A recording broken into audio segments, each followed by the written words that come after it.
Palais des Sports de Grenoble, Ultra Tour des 4 massifs, 10 000 D+, 160 bornes. Ça va Carole? Oui, ça va. La pression? Non, pas du tout là. Ah, pareil, je crois qu'il y a un petit peu trop d'insouciance en fait, un poil trop. On va passer à travers la météo, le matériel obligatoire et puis je vous ferai des petits rappels sur les consignes de sécurité derrière. On a fait les choses parfaitement bien, il va faire très beau. The whole path will be marked with these retro-reflecting markings. Tu vas bien? Alors, t'as dormi? Elle va toujours bien, Rafion. T'es toujours en pleine forme. Ces journées, ces heures que vous allez pouvoir passer en montagne, à partager, à souffrir certainement, et en tout cas à prendre beaucoup de plaisir. Tous les bras en l'air, s'il vous plaît!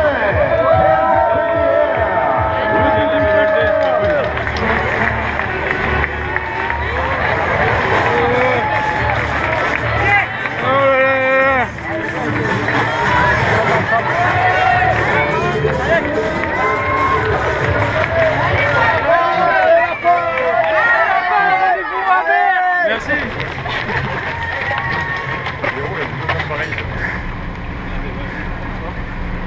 Super.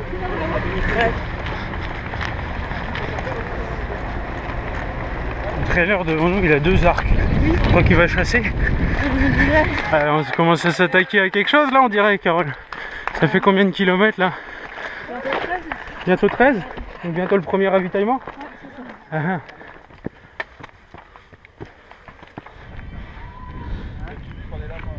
Allez Mire, bravo. Merci. Bonjour.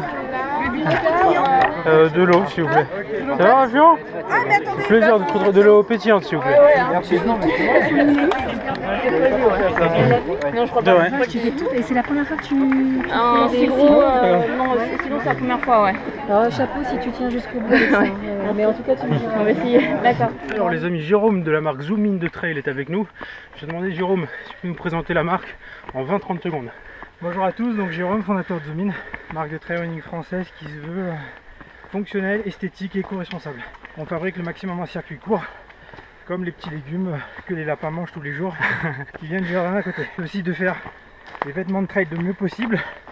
Et donc on est une marque qui est orientée vers les pratiques des trailers pour faire les meilleurs vêtements de trailers par les trailers. Voilà la présentation de Zoomin. Merci beaucoup Jérôme, super. Je vous mets le petit lien vers le site de Zoomin si vous voulez le découvrir juste là. Et puis on vous dit à tout à l'heure pour la suite de l'UT4M. En pleine ascension du Vercors, on dirait. Ouais. C'est vachement raide.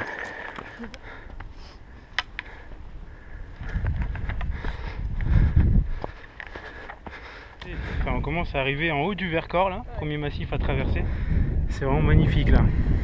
On a l'impression de voir la montagne dans son entièreté comme ça. Avec la ville en bas là, les bâtiments comme une maquette géante.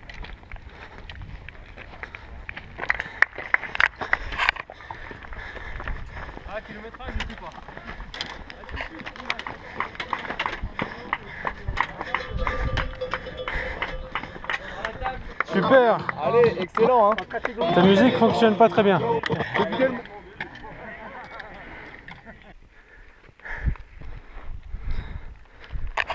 Alors on arrive au 22e kilomètre, donc en 3h51 de course. Ça fait du 5 à l'heure à peu près. Hein.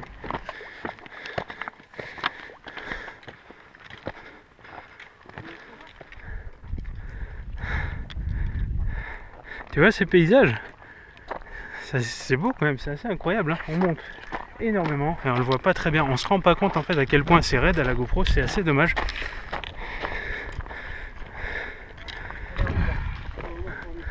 Wow.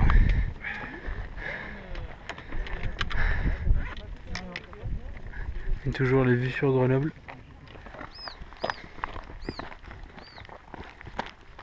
Impressionnant à quel point les angles sont raides. Ça m'impressionne. Ça me donne envie de me rapprocher, mais peut-être pas trop quand même. Ça peut s'avérer dangereux. C'est fou, non? Je crois que Carole m'a vraiment semé cette fois-ci. J'ai vraiment des grosses douleurs aux genoux, ce qui est assez inquiétant là. Je vais voir comment ça se passe, mais je suis assez inquiet. Et la descente du Vercors sont des terrains particulièrement techniques. Souvent, de grosses roches à enjamber. Parfois on comprend pas très bien où est le tracé du chemin. C'est bien technique, c'est plaisant, mais on peut pas aller très vite, puis c'est rapidement dangereux. Les genoux prennent des gros coups.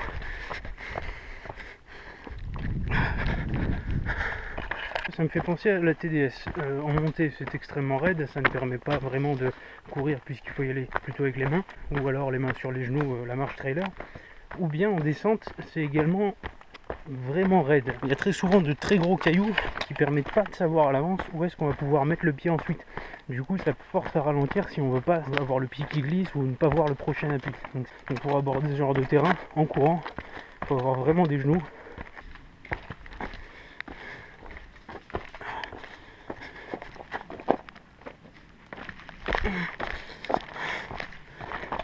Carole m'a attendu à la fontaine, une petite fontaine où on s'est ravitaillé un petit peu en eau, et donc on s'est retrouvés. Donc j'ai retrouvé de l'espoir, c'est bien. J'ai été légèrement rafistolé ici, mais ça, comme vous le voyez, ça ne tient pas du tout. Et surtout, ça ne fonctionne pas. Donc dès qu'on parle de descente un peu technique, je suis inefficace, je ne vaux plus rien. Et dès que ça monte et dès que c'est plat, ça va. Mais ici, le plat, ça n'existe pas trop. Les montants, on les fait bien. Les montants, on les fait bien. Du coup, on récupère en descente, c'est pas mal. Ouais. Le T4 M40 se finit dans 1 ou 2 km, je crois, donc à la fin de cette descente. On l'aura bouclé en quelque chose comme 8 heures. Ok, voilà. Mais bon, on est quand même là pour le 160, donc on renquille pour encore 3 fois ça. Mais pour nous, ce n'est pas l'arrivée. Merci. C'est bien passé les lapins renards. C'était un peu difficile les descentes là avec la caillasse là. C'est reparti, on fait un petit peu de bitume et puis on s'attaque au taille fer. Si les carottes. Voilà. Ah bon, Voilà. Alors, c'est dur. Ah, écoute, on n'est pas venu parce que c'était facile, hein. On est venu parce que c'est beau et c'est dur. À la sortie du prochain ravito, vous avez 1000 de dénivelé. Ah ouais. En même temps, ça s'appelle la morte. Donc, Exactement. Voilà. Parle pas de 1000 la de vache, dénivelé sur 3 km, c'est ici. c'est ici. Comment? Ça court comme des lapins. Allez, ça essaye, ouais. Ça marche pas mal aussi, hein. Ça marche pas mal quand même. Super bien accueillis, tout le monde nous connaît, les bénévoles sont aux petits soins, Oh là là. ça fait trop plaisir. C'est vrai, les ravitaillements, il manque jamais rien. Mais ils nous connaissent tous, c'est incroyable. Franchement, c'est un accueil, c'est Ouais, ils incroyable. sont trop On a l'impression gentils, d'être ils nous connus. remercient d'être là, Ouais, alors que on est bah super alors ouais, on content vient d'être là, il y a pratiquer pas notre besoin. passion. Bah ouais. Ouais. Ah, merci Ouais. l'organisation du T4M. Merci si les vous regardez. bénévoles. Super. Ce qui nous fait peur, c'est le kilomètre vertical en 3 bornes. Ah ouais, et l'autre kilomètre en 2,8, vertical hein. en 2,8. Nous, enfin, on n'a pas encore fait de course de kilomètre vertical. Récemment, on nous a fait la remarque. Et là, on va en faire 2 dans l'UT4M. Je pense qu'on va les sentir passer bien comme il faut. Donc, on vous commentera ça tout à l'heure.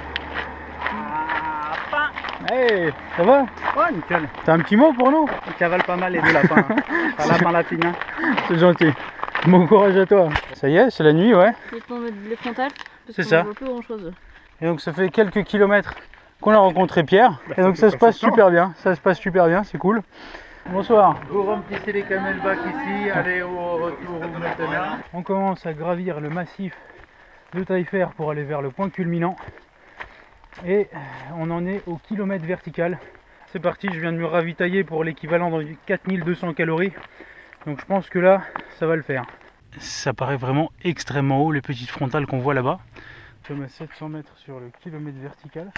Et il va nous rester 300 mètres pour pouvoir le compléter. C'est assez vertigineux en fait, hein. On traverse des chemins qui sont vraiment proches des ravins, là, comme ça. Le kilomètre vertical c'est fait, on est arrivé en haut. Et d'en haut on a une vue sur Grenoble. Une vue sur Grenoble de nuit, avec les lumières de la ville. On est assez pressé du ravito, Carole est assez fatiguée. Enfin, on va se reposer un petit peu au prochain. On va voir. Donc là c'est le petit coup de mou là. Moi j'ai encore les genoux explosés, j'arrive toujours pas à faire des descentes correctement. Il est minuit 40 environ, minuit 50 je crois. Allez, c'est parti pour une nuit de folie. Voilà, il y a un passage bien stylé les amis. Donc j'essaye de vous le montrer à la lueur de la frontale, c'est pas évident. Aïe aïe aïe, comment je vais descendre ça moi? Aïe aïe aïe aïe. Désolé pour les gémissements. Bon allez. C'est quoi ce passage de fou? Oh là là, ils veulent qu'on fasse comment un peu là? Ah ouais. C'est ça en fait. Non? Ça va aller? T'es tombé? Ça va? Oh purée, il y a le vide à gauche, il y a le vide à droite. Faut pas se foirer, hein. Enfin ce ravitaillement, enfin, il était dur celui-là. Hein. C'est le druide? Oui. Ok. Il y a même la potion magique. On va voir la potion Il y magique. a de quoi dormir ici? Extraordinaire. Il y a des lits, ouais, peut-être qu'on en aura pas. Super. Ah oui, un truc chaud comme ça fait plaisir. Salut les amis, le jour est de retour comme vous pouvez le voir. Je suis pas hyper frais. On va essayer de dormir une petite vingtaine de minutes. Le ravitaillement, on n'a pas beaucoup réussi à dormir, voire pas du tout en fait, et on est reparti aussitôt. En ce moment on est sur la descente qui mène vers Rio Peru, la première base de vie. On va pouvoir récupérer les affaires, qui marque aussi la fin du deuxième massif de Taillefer. Cette descente là elle est assez particulière. C'est un 1500 mètres de dénivelé négatif sur environ 5 km. Et honnêtement, c'est pas le moment le plus agréable que j'ai vu sur un trail. Dans le sens où on passe tout notre temps à essayer de ne pas se casser la figure parce que ça glisse, parce qu'il y a des cailloux partout. Ça fait aussi plus d'une demi-heure que nos doigts de pied sont plaqués sur l'avant des chaussures. Tellement on fait que descendre en fait et ça en devient vraiment fatigant. Qu'est-ce qu'on a mis du temps pour arriver ici? On n'a jamais autant attendu un truc quoi. Non. Vous êtes attendu là-bas et là-bas. Ah carrément. Bravo. Non, et vous êtes trop fort. Vous êtes trop fort, franchement. Alors là, c'est vraiment une première quoi. Incroyable. Et on est reparti de la base de vie. On n'a pas dormi. Et Carole, t'as changé tes chaussures. Ah oui. Pourquoi t'as changé tes chaussures, Carole? J'en pouvais plus, j'étais complètement HS. D'accord. Donc l'épreuve du kilomètre vertical de l'UT4M a eu lieu apparemment exactement à cet endroit hier. Donc là nous allons l'emprunter sur l'UT4M 160. C'est parti, on s'attaque à une montée d'environ 2 heures du coup, je pense. Proche de la fin du kilomètre vertical de Beldon. Une belle vue sur le massif. La vue d'ici elle est belle hein. Paysage qui est vraiment beau ici, hein. C'est vraiment sympa, un petit 360 rapide. Voilà, et je commence vraiment à fatiguer, je crois que c'est le sommeil là qui ça va pas. J'arrive plus trop à courir, j'ai plus trop d'énergie. On se quitte sur un petit paysage et on se retrouve au ravito. C'est beau hein. Merci beaucoup.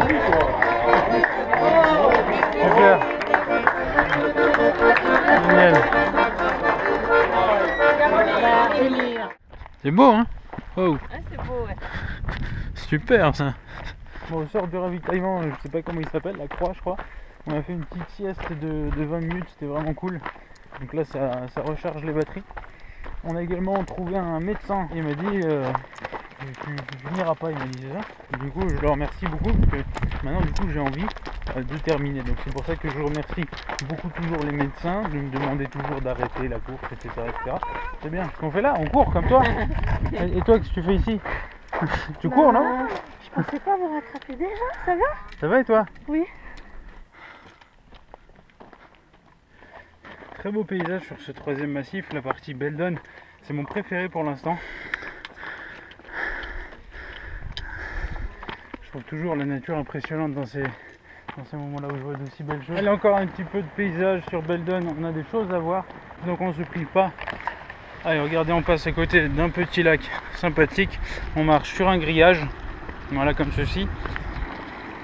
Voilà, les cascades, ça grimpe au-dessus. Sans conteste, c'est là où on voit le plus de belles choses.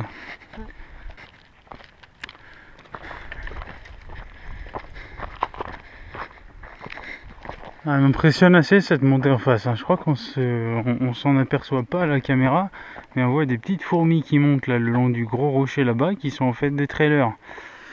Voilà, on dirait qu'on est en train d'arriver au bout de cette magnifique montée incroyable. Vraiment c'était assez difficile, on a marqué quelques pauses pendant l'ascension. S'amuser dans les descentes. Ah bon, on va faire des petits lacets pendant 10 000 ans? Ouais. C'est bien ça. Et on va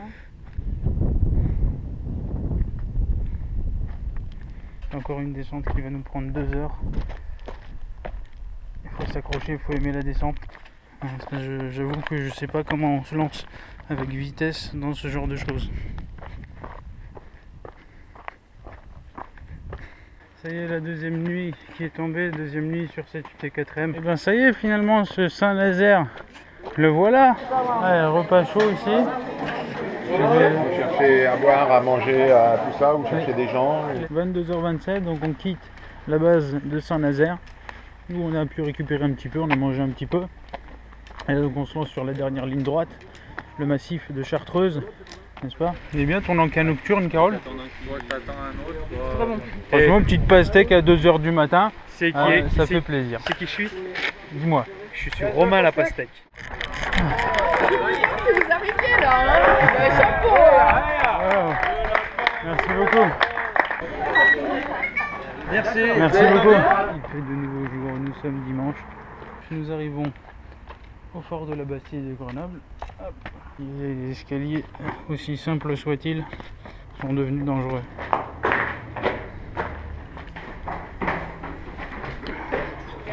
Alors l'organisation de l'UT4M nous a tracé une ligne jaune à suivre pour aller à l'arrivée. Carole ne lésine pas avec la ligne jaune, elle décide de la suivre et la suit. Alors Carole, est-ce que tu pressens déjà la sensation de ce finish d'un ultra trail de 160 km en 108 pour être exact? Ce sera la meilleure de tous les ultras.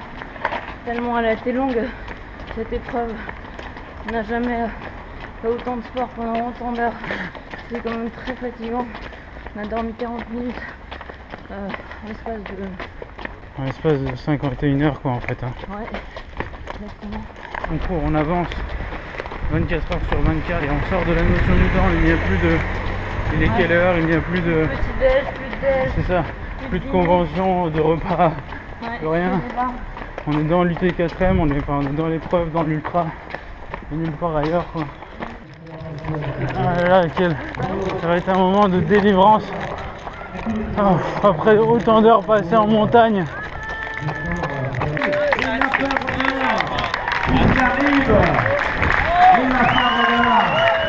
Voilà, regardez-les avec leur carotte au soleil.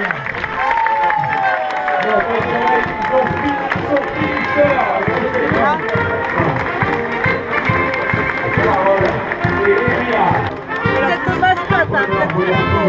Après 51 heures de sport, j'ai des images plein la tête. Je crois que je réalise pas encore que c'est fini là. Je me dis que c'est que le ravito et que je vais repartir dans 5 minutes. Ouais, donc magnifique, quelque chose de grand, c'est riche de vivre des choses comme ça. Surtout que c'est la première fois à deux sur 160.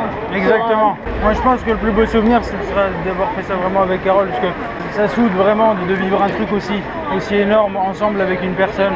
Et donc moi je suis super heureux de ça en fait. Voilà. C'est incroyable, on n'a jamais vu un accueil pareil. C'est vrai. Vous êtes d'accord pour dire que c'était le taille-fer le pire?